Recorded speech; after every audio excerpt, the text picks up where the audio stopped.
પથારીમાંથી છોકરી ગાયબ અને તેની જગ્યાએ મળી 5 ફૂટ લાંબી સાપની કાચડી, સિંદૂર અને તૂટેલી બંગડીઓ. શું આ છોકરી ખરેખર નાગિન હતી? ના, યુપીના ઔરૈયા જિલ્લાના એક ગામમાં પોતાની મરજી વિરુદ્ધ થઈ રહેલા લગ્નથી બચવા અને પ્રેમી સાથે ભાગવા એક છોકરીએ નાગિન બનવાનું નાટક કર્યું ને રાતોરાત આખા ગામમાં ડરનો માહોલ છવાઈ ગયો. ગામમાં તો વાત ફેલાઈ ગઈ કે દીકરી તો માનવ મટીને નાગિન બની ગઈ છે. સ્ત્રીઓ પૂજા પાઠ કરવા લાગી અને ડરના માર્યા ગામના લોકોએ ઘરની બહાર નીકળવાનું બંધ કરી દીધું.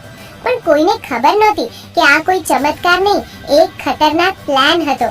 યુવતીના લગ્ન નક્કી થઈ ગયા હતા, પણ તેને તો તેના પ્રેમી સાથે જ સંસાર વસાવવો હતો. લગ્નમાંથી બચવા અને પ્રેમી સાથે ભાગી જવા તેણે આ આખું નાગિન ષડયંત્ર રચ્યું. આખા કાંડનો પર્દાફાશ તો ત્યારે થયો જ્યારે પોલીસ ઘટના સ્થળે પહોંચી. તપાસમાં ખબર પડી કે યુવતી પોતે બજારમાંથી સાપની કાચડી ખરીદી લાવી હતી. પથારીમાં એવું દ્રશ્ય ઊભું કર્યું કે લોકો તેને શોધવાને બદલે અંધશ્રદ્ધામાં ખોવાઈ જાય અને તે ચૂપચાપ પ્રેમી સાથે ફરાર થઈ જાય. હાલ પોલીસ આ નાગિન અને તેના પ્રેમીને શોધી રહી છે. શું કોઈ પોતાના પ્રેમને પામવા આટલી હદ સુધી જઈ શકે?